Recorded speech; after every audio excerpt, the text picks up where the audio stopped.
আসসালামু আলাইকুম রহমতুল্লাহ। প্রিয় বন্ধুরা, আজকে তোমাদেরকে কয়েকটি নিয়ম বলবো।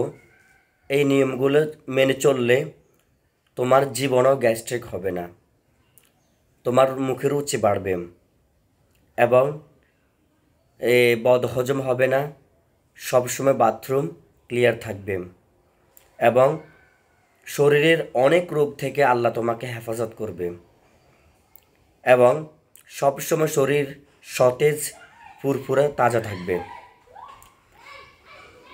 যদি তুমি এই নিয়মগুলো মেনে চলো।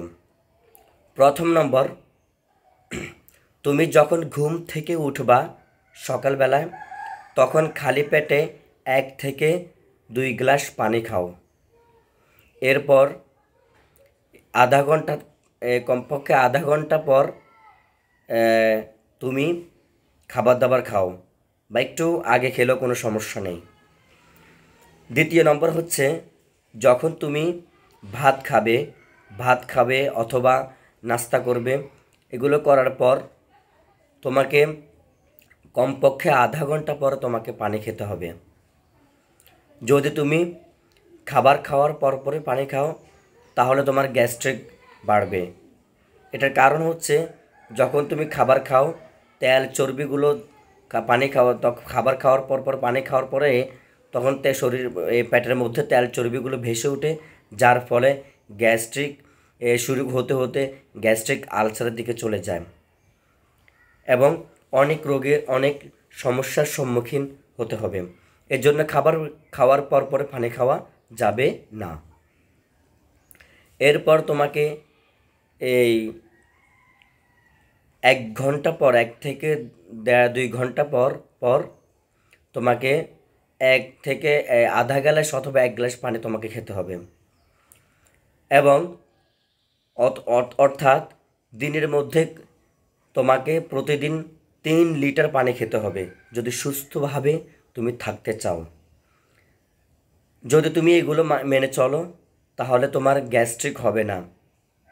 গ্যাস্ট্রিকের কোনো ক্যাপসুল খাওয়া লাগবে না, ট্যাবলেট খাওয়া লাগবে না। এগুলো মেনে চলো। খালি পেটে যখন পানি খাবে, তখন রাত্রে যখন ঘুমাইছো তুমি, রাত্রে খালি পেটে পানি খাওয়ার পরে তোমার শরীরের ভিতরে একটা এনার্জি সৃষ্টি হবে এবং খাবার খাওয়ার পরে পানি না খেয়ে যদি খাবার খাওয়ার আধা ঘন্টা পরে পানি খাও, তাহলে তোমার এই খাবারগুলো দ্রুত হজম হবে আর বাথরুম ক্লিয়ার থাকবে, কোষ্ঠকাঠিন্য হবে না, গ্যাস্ট্রিকের সমস্যাগুলো দূর হয়ে যাবে। কোনো দিন গ্যাস্ট্রিক ট্যাবলেট তোমাকে খাওয়া লাগবে না। এই নিয়মগুলো মেনে চলো বন্ধু, তাহলে তুমি সবসময় সুস্থ থাকবা। ডাক্তারের কাছে যাওয়া লাগবে না। ওষুধ খাওয়াকে ভালো? ওষুধ খাওয়া ভালো নয়, কারণ আমাদের খাদ্যাভ্যাসে পরিবর্তন করলেই আমাদেরকে ওষুধ খেতে হবে না। এজন্য টিপসগুলো অ্যাপ্লাই করো। আমি তোমাদেরকে কথা দিচ্ছি, আমার এই কথাগুলো মেনে চললে 3 দিনের মধ্যেই তুমি ভালো ফলাফল পাবা, আর 7 দিনের মাথায় তোমার এই সমস্যাগুলো দূর হয়ে যাবে ইনশাআল্লাহ। ভালো লাগলে আমার এই চ্যানেলটি সাবস্ক্রাইব করবা, সাবস্ক্রাইব করার পর পাশে থাকা বেল আইকনটা অ্যাক্টিভ করবা আর ভিডিওগুলো দেখবা, আর ভালো লাগলে অবশ্যই শেয়ার করবা। আজ এই পর্যন্ত। তোমার সুস্থতা কামনা নিয়ে আমি বিদায় নিচ্ছি।